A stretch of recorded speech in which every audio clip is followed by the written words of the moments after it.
আসসালামু আলাইকুম সুপ্রিয় শিক্ষার্থী বন্ধুগণ, আজকে আমরা দশম অধ্যায়ের ৩ নাম্বার অনুশীলনী প্রশ্ন নিয়ে আলোচনা করব। তো অনুশীলনী ৩ নাম্বার প্রশ্নে যে আলোচনাটা আছে এটিও কিন্তু আর্থিক অবস্থার বিবরণী বা আর্থিক বিবরণীর একটি অঙ্ক। এখানেও ৩টি ধাপে বিশদ আয় বিবরণী, মালিকানা সত্ত্বে পরিবর্তন বিবরণী এবং আর্থিক অবস্থার বিবরণী প্রস্তুত করতে হবে। তো প্রথমে আমরা প্রশ্নটা বরাবরের মতোই পড়ে নিব। রেওয়ামিলের যে হিসাবগুলো আছে সেই হিসাবগুলোকে শর্টিং করার চেষ্টা করব যে কোনটি বিশদ আয় বিবরণী, কোনটি মালিকানা সত্ত্বে বিবরণী এবং কোনটি আর্থিক অবস্থার বিবরণীতে যাবে। এবং রেওয়ামিলের যে সমন্বয়গুলো দেওয়া আছে এই সমন্বয়গুলোকে পুঙ্খানুপুঙ্খানুভাবে বিশ্লেষণ করে আমরা এটাকে পোস্টিং দেওয়ার চেষ্টা করব। তো প্রথমে আমরা প্রশ্নটা একটু পড়ে নিই। দেখো কি বলা আছে, আলম ট্রেডার্সের নিম্নোক্ত রেওয়ামিল ও সমন্বয় সমূহ বিবেচনাপূর্বক, তাহলে রেওয়ামিল এবং সমন্বয় সমূহ বিবেচনাপূর্বক 2025 সালের 30 জুন। তাহলে দেখো এই অর্থ বছরটা কেমন হলো, 30 জুনে শেষ হয়েছে, তার মানে আগের বছরে 2024 সালের জুলাই মাসের 1 তারিখ থেকে শুরু হয়েছে এই বছরটা। ঠিক আছে, তাহলে 2024 জুলাইয়ের 1 তারিখ থেকে 2025 30 জুন পর্যন্ত এই কি অর্থ বছর। সমাপ্ত বছরের বিশদ আয় বিবরণী, মালিকানা সত্ত্বে পরিবর্তন বিবরণী এবং উক্ত তারিখে আর্থিক অবস্থার বিবরণী প্রস্তুত করো। ভালো কথা। তাইলে আলম ট্রেডার্স রেওয়ামিল 30 জুন 2025। দেখো প্রথমে কি দেওয়া আছে, হাতে নগদ ও সাধারণ সঞ্চিতি। দেখো হাতে নগদ এটি হলো চলতি সম্পদ, এটা আর্থিক অবস্থার বিবরণীতে যাবে। সাধারণ সঞ্চিতি এটি মালিকানা সত্ত্বে পরিবর্তন বিবরণীতে যাবে। হ্যাঁ, ক্রয় এটা হলো ব্যয়, এটা ব্যয় হলে আয় এবং ব্যয় হলে বিশদ আয় বিবরণীতে যায়, তাহলে ক্রয় এটা বিশদ আয় বিবরণীতে যাবে। বিক্রয় এটা আয়, এটাও বিশদ আয় বিবরণীতে যাবে। প্রাপ্য ও প্রদেয় হিসাব, তার মানে কি প্রাপ্য হিসাব ডেবিট পাশেরটা, প্রদেয় হিসাব ক্রেডিট পাশেরটা। প্রথমে যেটা লেখা থাকবে সেটা ডেবিট, পরে যেটা লেখা থাকবে সেটা ক্রেডিট। তাহলে প্রাপ্য হিসাব হলো চলতি সম্পদ, আর্থিক অবস্থার বিবরণীতে যাবে। প্রদেয় হিসাব হলো চলতি দায়, এটাও আর্থিক অবস্থার বিবরণীতে যাবে। কমিশন, দেখো কমিশন এখানে কমন জিনিস দেওয়া আছে কমিশন, আর টাকা দেওয়া আছে ডেবিট এবং ক্রেডিট দুইটা পাশে। তাহলে ডেবিট পাশেরটা হলো প্রদত্ত কমিশন, ক্রেডিট পাশেরটা প্রাপ্ত কমিশন।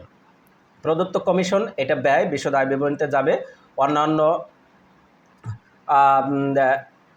ব্যয় হিসেবে এবং এটা পরিচালন ব্যয় হিসেবে।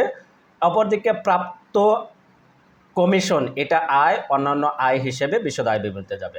বিমা প্রিমিয়াম 15 মাস, ব্র্যাকেটে দিয়েছে 30,000 টাকা, তাহলে 30,000 টাকা 15 মাসের জন্য দেওয়া হয়েছে। তো আমি সর্বোচ্চ কত মাস নিতে পারবো, 12 মাস, 1 বছরের হিসাবটা নিতে পারবো। তাইলে বাকি 3 মাস কি হয়েছে, অ্যাডভান্স দেওয়া হয়েছে, তাইলে অ্যাডভান্স হলে এটা অগ্রিম হিসেবে বাদ দিয়ে দিতে হবে। তাইলে 30,000 টাকা যদি 15 মাসের জন্য হয়, 1 মাসের জন্য কত টাকা হবে, 30,000কে 15 দিয়ে ভাগ করবো, আর 3 মাসের জন্য সেটাকে 3 দিয়ে গুণ করতে হবে। উত্তোলন ও মূলধন, তাইলে উত্তোলন এবং মূলধন দুইটাই মালিকানা সত্ত্বে পরিবর্তন বিবরণীতে যাবে। মূলধনের থেকে উত্তোলন বিয়োগ হবে। ব্যাংক জমাতিরিক্ত 1/1/2025 70,000 টাকা দেওয়া আছে। হ্যাঁ, ব্যাংক জমাতিরিক্ত, ওকে। তাহলে ব্যাংক জমাতিরিক্ত এটা একটা দায়, এটা আর্থিক অবস্থার বিবরণীতে যাবে। কুঋণ ও কুঋণ সঞ্চিতি, দেখো এখানে কুঋণ ও কুঋণ সঞ্চিতি টাকাটা দুই পাশে আছে কিনা এটা দেখতে হবে আগে। দুই পাশে আছে, তাইলে প্রথমটা হলো কুঋণ, দ্বিতীয়টা হলো কুঋণ সঞ্চিতি। এটি পরিচালন ব্যয় হিসেবে গণ্য করা হয়, এটা বিশদ আয় বিবরণীতে সমন্বয় করতে হবে। জাহাজ ভাড়া ও উপভাড়া, জাহাজ ভাড়া ও উপভাড়া, তাহলে জাহাজ ভাড়া এটা প্রত্যক্ষ ব্যয়, এটা বিক্রিত পণ্যের ব্যয়ের মধ্যে বিশদ আয় বিবরণীতে যাবে। উপভাড়া এটা হলো আয়, এটা অন্যান্য আয় হিসেবে বিশদ আয় বিবরণীতে যাবে। মণিহারি এটা একটা পরিচালন ব্যয়, এটা বিশদ আয় বিবরণীতে যাবে। জীবন বীমা সেলামি, জীবন বীমা সেলামি মালিকের ব্যক্তিগত খরচ, এটা কোথায় যাবে, এটা উত্তোলন হিসেবে, এটা মালিকানা সত্ত্বে পরিবর্তন বিবরণীতে যাবে। এরপরে 10% সঞ্চয়পত্র, এটা দীর্ঘমেয়াদী বিনিয়োগ হিসেবে আর্থিক অবস্থার বিবরণীতে যাবে। অফিস সরঞ্জাম এটা স্থায়ী সম্পদ, আর্থিক অবস্থার বিবরণীতে যাবে। গবেষণা ব্যয় এটা অলিক সম্পদ, এটা আর্থিক অবস্থার বিবরণীতে যাবে। পুঞ্জীভূত অবচয় 10,000 টাকা, যদি আরও নতুন কোনো অবচয় হয় সেটাও এর সাথে যোগ করে এটা অফিস সরঞ্জাম থেকে বাদ দিতে হবে, আর্থিক অবস্থার বিবরণীতে সমন্বয় হবে। তো এগুলো ছিল রেওয়ামিলের হিসাবগুলো শর্টিং করার বিষয়। এখন আমরা সমন্বয়গুলো দেখব। সমন্বয় দেখো, অলিখিত ধারে বিক্রয় 30,000 টাকা, অলিখিত অবশ্য ধারে বিক্রয়, অলিখিত এবং ধারে বিক্রয়, তার মানে কি ধারে বিক্রয় করলে প্রাপ্য হিসাব তৈরি হয়। তাইলে প্রাপ্য হিসাব বেড়ে যাবে 30,000 টাকা, অপরদিকে বিক্রয়ও বেড়ে যাবে 30,000 টাকা। তাহলে বিক্রয়ের সাথে অলিখিত বিক্রয় হিসেবে যোগ করে দেব 30,000 টাকা, প্রাপ্য হিসাবের সাথে ধারে বিক্রয় 30,000 টাকা যোগ করে দেব। অব্যবহৃত মণিহারি 2,500 টাকা। তাইলে এই যে মণিহারি যেটা রয়েছে, মণিহারি 10,000 টাকা যে রয়েছে, এই 10,000 থেকে অব্যবহৃতটা বাদ দিতে হবে। ঠিক আছে, বাদ দিয়ে 7,500 টাকা খরচ হিসেবে দেখাইতে হবে এবং 2,500 টাকা এটি চলতি সম্পদ হিসেবে আর্থিক অবস্থার বিবরণীতে দেখাইতে হবে। 3 নম্বর বলছে ব্যাংক জমাতিরিক্তর উপর 10% হারে সুদ ধরতে হবে। তাহলে ব্যাংক জমাতিরিক্ত কত? এই যে 70,000 টাকা রয়েছে, এই 70,000 টাকা 10% সুদ ধরতে হবে। কত? 70,000 টাকার উপর 10% সুদ ধরতে হবে। 1/1/2025 থেকে শুরু হয়েছে। তাইলে 1/1/2025 থেকে 30 জুন পর্যন্ত 6 মাস কিন্তু হবে। জানুয়ারি, ফেব্রুয়ারি, মার্চ, এপ্রিল, মে, জুন, এই জুন পর্যন্ত 6 মাস হবে। এই 6 মাসের জন্য ইন্টারেস্ট ধরতে হবে। অর্থাৎ 70,000কে 10% করলে 7,000 হবে। এই 7,000কে 12 দিয়ে ভাগ করব, 6 দিয়ে গুণ করলে ব্যাংক জমাতিরিক্তের সুদ বের হয়ে যাবে। 4 নম্বর সমন্বয় বলছে প্রাপ্য হিসেবে 3,000 টাকা আদায়যোগ্য নয়, তাইলে এটা নতুন কুঋণ, অবশিষ্ট প্রাপ্য হিসাবে 10% কুঋণ সঞ্চিতি ধরতে হবে।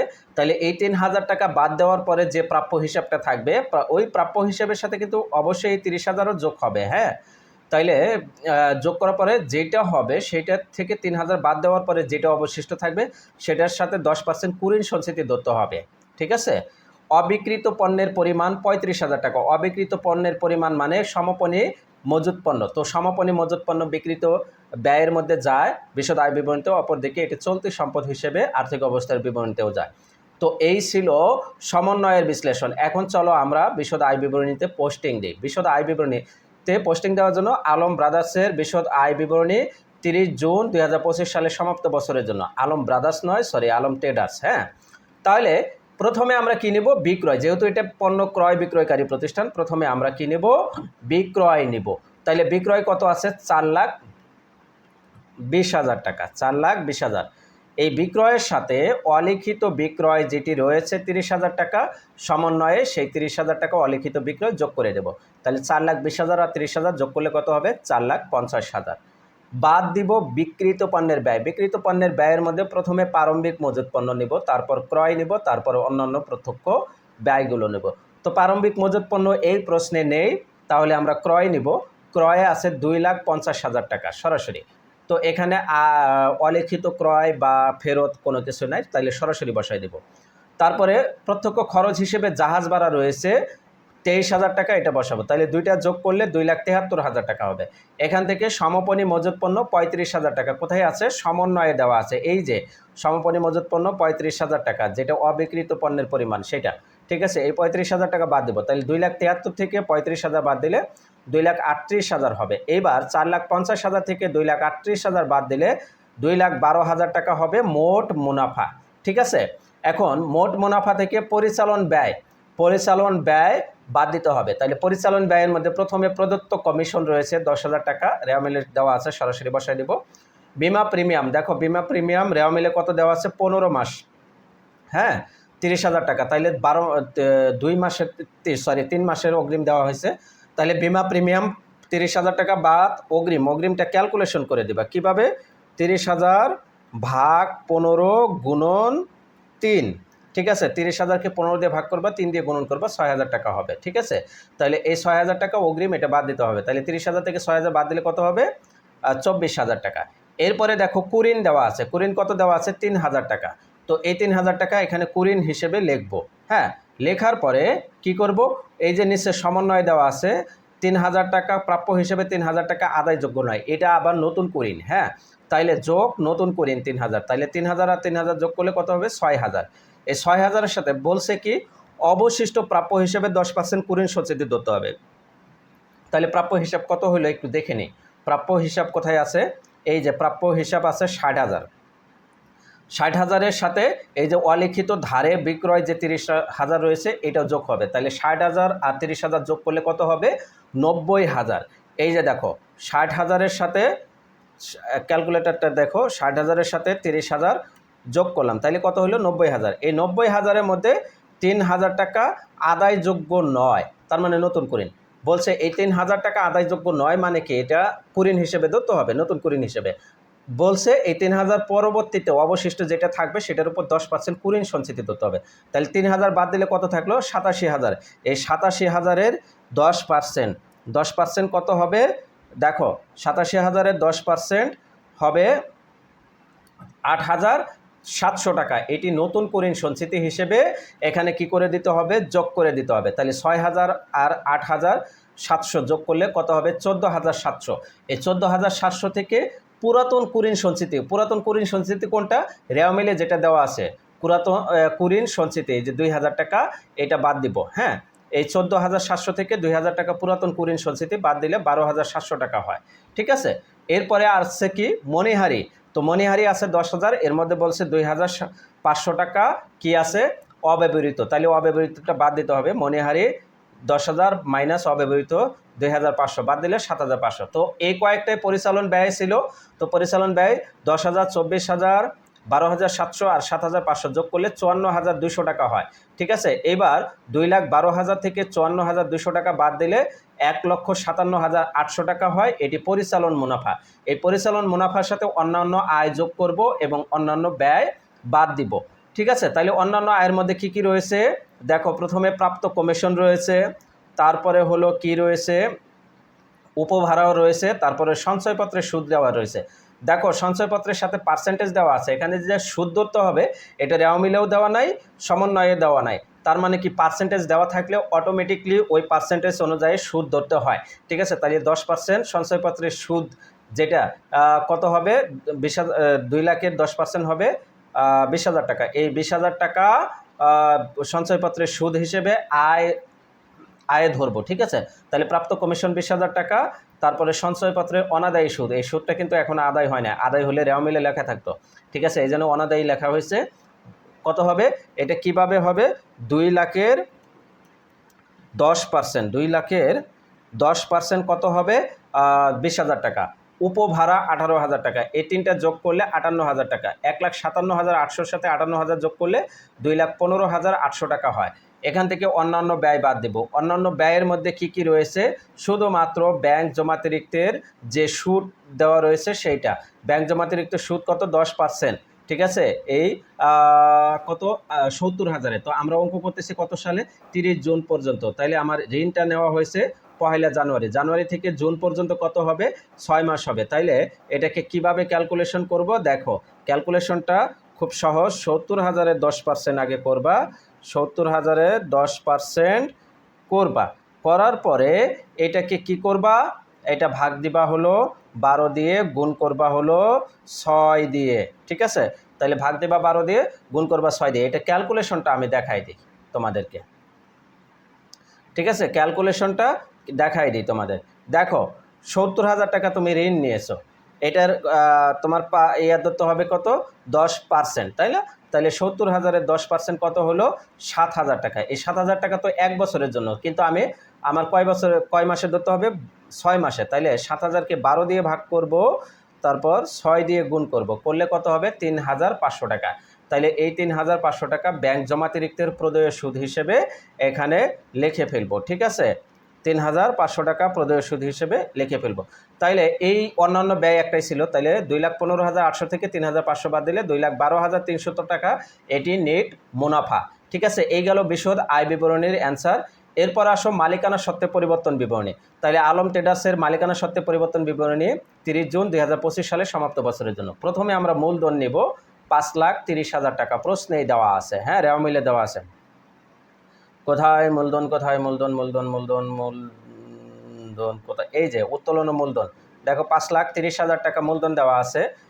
তাহলে এর সাথে অতিরিক্ত মূলধন থাকলে যোগ করব, নেই আমাদের এই প্রশ্নে। তাহলে সরাসরি নেট মুনাফা যোগ করব। নেট মুনাফা কত আছে? 2,12,300 টাকা। এটা কিন্তু আমরা বিশদ আয় বিবরণীতে ক্যালকুলেশন করে পাইলাম, তাই না?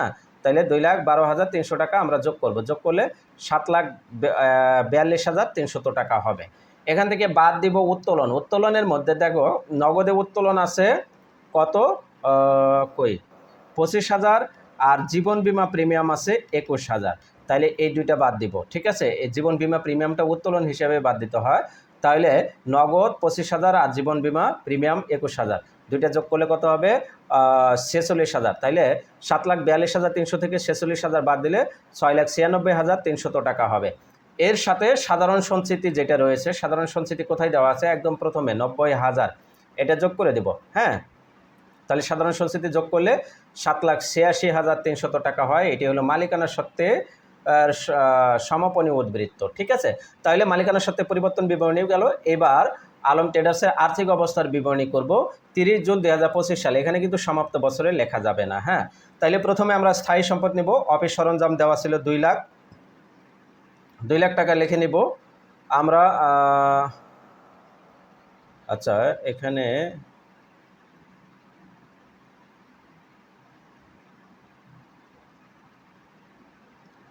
আচ্ছা একটু দাঁড়াও, অফিস সরঞ্জাম কত দেওয়া আছে, অফিস সরঞ্জাম দেওয়া আছে 3,88,000। ওকে, তাইলে 3,88,000, 2 লাখ টাকা, এটা হয়তো আগের কোনো কিছু করা।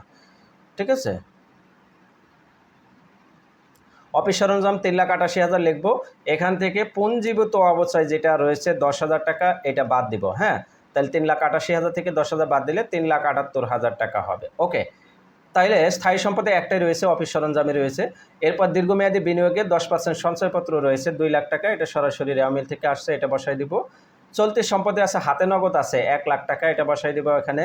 প্রাপ্য হিসাবের হিসাবটা দেখো, ওই যে প্রাপ্য হিসাব 60,000 টাকা ছিল, তারপরে ধারে ক্রয় 30,000 টাকা, দুইটা যোগ করলে 90,000 হলো। 90,000 থেকে কুরিন বাদ দিবা 3,000 টাকা, বাদ দিলে কত হবে 87,000। 87,000 থেকে নতুন কুরিন সঞ্চিতি 8,700, যেটা আমরা বিশদ আয় বিবরণীতে বিস্তারিত দেখাইলাম সেটা। এই 8,700 বাদ দিলে 78,300 টাকা হয়। এরপরে অগ্রিম বীমা প্রিমিয়াম রয়েছে, ওই যে 6,000 টাকা বের করলাম, 30,000কে 15 দিয়ে ভাগ করে 3 দিয়ে গুণ করে। অব্যবহৃত মণিহারি আছে 2,500 টাকা। সমাপনী মজুত পণ্য আছে 35,000 টাকা। সঞ্চয়পত্রের অনাদায়ী সুদ 20,000 টাকা রয়েছে। সবগুলো যোগ করলে 2,41,800 টাকা মোট চলতি সম্পদ হয়। অলিক সম্পদে গবেষণা ব্যয় রয়েছে 80,000। সবগুলো যোগ করলে মোট সম্পদ দাঁড়ায় 8,99,800 টাকা। এবার মালিকানা সত্ত্ব ও দায়ে, মালিকানা সত্ত্বের সমাপনী উদ্বৃত্ত 8,86,300 কোথায় পাইলাম আমরা, এই যে এখানে পাইলাম 8,86,300। হ্যাঁ, তাইলে এটা আমরা সরাসরি বসাই দেব। এরপরে দীর্ঘমেয়াদী দায়ে ব্যাংক জমাতিরিক্ত আছে, কারণ ব্যাংক জমাতিরিক্ত এখানে পার্সেন্টেজ দেওয়া আছে, অপরদিকে কি দেওয়া আছে, ডেটও দেওয়া আছে, তাইলে এটা দীর্ঘমেয়াদী হিসেবেই ধরে নিতে হবে। ঠিক আছে, আর যদি শুধু পার্সেন্টেজ না দেওয়া থাকতো, শুধু ব্যাংক জমাতিরিক্ত দেওয়া থাকতো, কোনো পার্সেন্টেজ দেওয়া নাই, মেয়াদ দেওয়া নাই, তারিখ দেওয়া নাই, তখন আমরা এটা চলতি দায়ে ধরতাম। হ্যাঁ, তো এটা দীর্ঘমেয়াদী দায় হিসেবে 70,000 টাকা এখানে বসাই দেব। এরপরে চলতি দায়ে দেখো প্রদেয় হিসাব রয়েছে 40,000 টাকা। ব্যাংক জমাতিরিক্ত ঋণের প্রদেয় সুদ কত, 3,500 টাকা। এটা আমরা বিশদ আয় বিবরণীতে ক্যালকুলেশন করছিলাম সেটা। তাহলে দুটো যোগ করলে 43,500 টাকা। এবার 7,86,300, 70,000 আর 43,500 যোগ করলে 8,99,800 টাকা হবে মালিকানা সত্ত্ব ও দায়। তাহলে মালিকানা সত্ত্ব ও দায় কত, 8,99,800, এবং মোট সম্পদ 8,99,800। তাহলে দুই পাশ মিলে গেছে, মোট সম্পদ সমান দায় প্লাস মালিকানা সত্ত্ব, এটা মিলে গেছে। তো এই ছিল 3 নম্বর প্রশ্নের সমাধান। আশা রাখি তোমরা 3 নম্বর প্রশ্নের সঠিক সমাধান পেয়েছো এবং যত প্রকার কনফিউশন ছিল সবগুলো সমাধান করতে পেরেছো। তারপরেও যদি কারো কোনো কনফিউশন থাকে বা কোনো প্রশ্ন থাকে বা কোনো কিছু বুঝতেও অসুবিধা হয়, তাহলে আমাকে কমেন্ট করে জানাবে, আমি তোমাদেরকে রিপ্লাই দিয়ে সেটির রেসপন্স করার চেষ্টা করব। সবাই ভালো থাকো, সুস্থ থাকো, দেখা হচ্ছে পরবর্তী ক্লাসে। আল্লাহ হাফেজ।